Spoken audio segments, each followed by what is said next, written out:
Hello, welcome back to my YouTube channel. I am Xavier Smith, and today I'm going to be going over some more dimensional analysis problems. These are not exactly chemistry. I mean, they're close to chemistry. Some of the units aren't, but this is like as close to chemistry as you can get before you start doing real chemistry. So these problems are a little bit harder, so try to stay with me. You might want a calculator, and if you want to do these on your own, grab a piece of paper and I'll give you time to do them.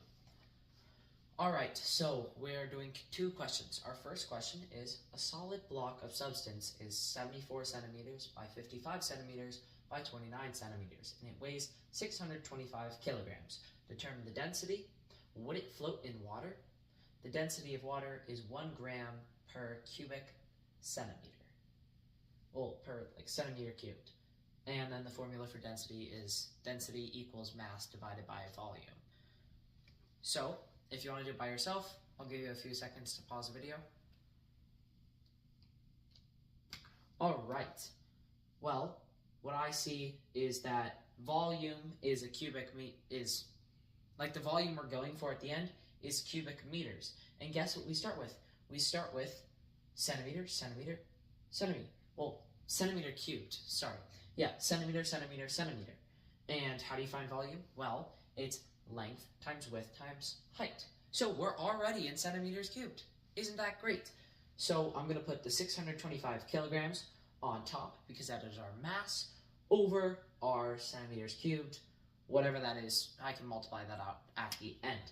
So now, what are we going to multiply this by to turn kilograms, because we already have our centimeters cubed, we have to turn kilograms into grams. So, what do you do? What is the proportion of kilogram to gram? Well, a kilogram has 1,000 grams in it. So since we want to get rid of this kilogram, and it's in the numerator, we'll have to put it on the denominator. So on this bar, we'll say 1 kg is on the bottom, and then clearly we have to say 1,000 grams are on top. So 1,000 grams. Right? Okay, so we'll cancel the kilograms, and now we have 1,000 grams over, well, it's actually 625,000 grams over whatever this is. Right? So how would we find that compared to 1 gram over centimeters cubed?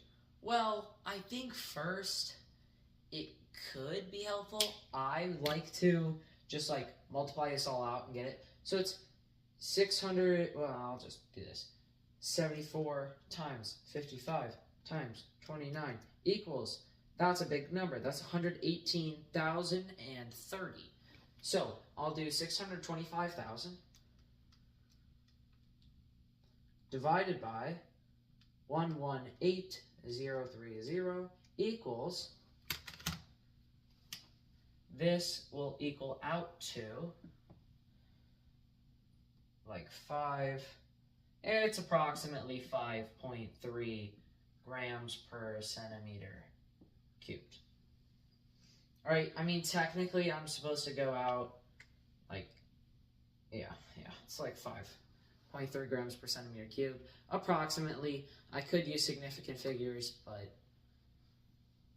I'm just answering, will it float in water?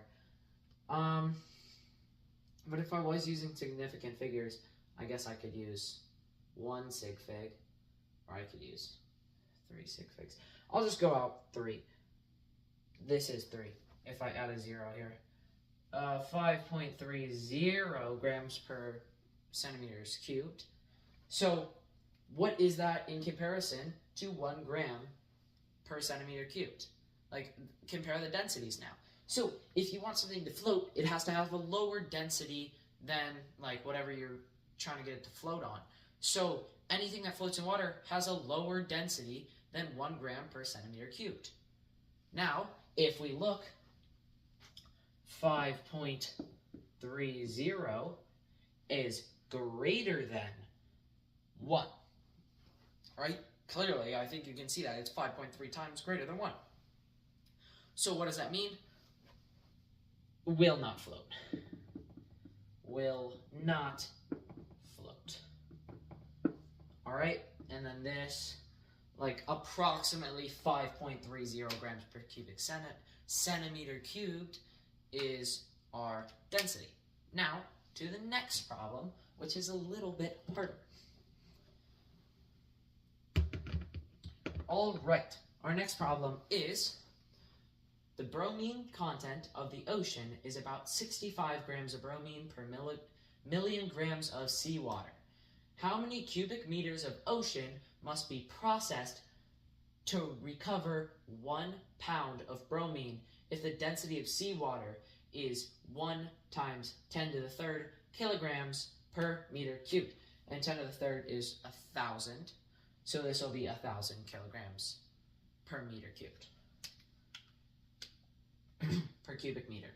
So what I gave you is, since we have to turn grams into pounds somehow, or pounds into grams, I gave your conversion from grams to pounds. So 453.592 grams is equal to 1 pound. So first, what I know is that we need 1 pound of bromine, and I think I want to turn that into grams because we have so much to do with grams. I'd rather just turn it into grams. So this is like 1 pound of bromine is 453.592 grams. All right. So now we have like how many pounds we need. Well, actually. We're going to say we already know a pound is 453.592 grams. So I'm going to put 453.592 grams. Sorry about this. And then I know that per million grams of seawater, there are 65 grams of bromine. So this is BR. 65 grams of bromine. And what this formula will do will tell me how many millions of seawater I need. Because like 65 times what equals 500, well 453.592. Whatever that is, times it by a million, that's how many grams of seawater you need. So then I will multiply this by 1,000,000 grams seawater.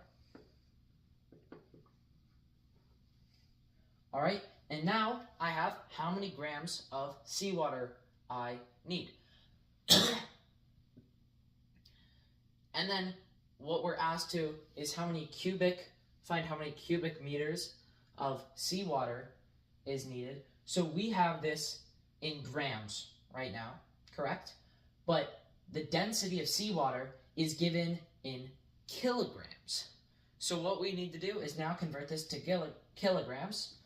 So this is, since we have grams on top and we want it to be kilograms, these grams canceled out. We have this gram, it'll be 1 kilogram per 1,000 grams. So those grams cancel out. And then we have whatever this number turns out to be in kilograms. And I guess we could find out what that is. Which I guess I probably have to find out what that is. 453.592 divided by 65 equals times 1,000,000 divided by 1,000 will give us 6,978. Let's go 338 kg seawater. And then if we know the density is 1,000 kilograms per meter cubed, we're going to be like, okay, how many meters cubed do we need? Well, each meter cubed is 1,000 kilograms. So we just divide this by 1,000. Like 1,000 kilograms. All right? Well, 1,000 kilograms per meters cubed. And then when you divide by a fraction, this denominator will actually move up. So now we have this divided by 1,000 equals 6.978 meters cubed seawater.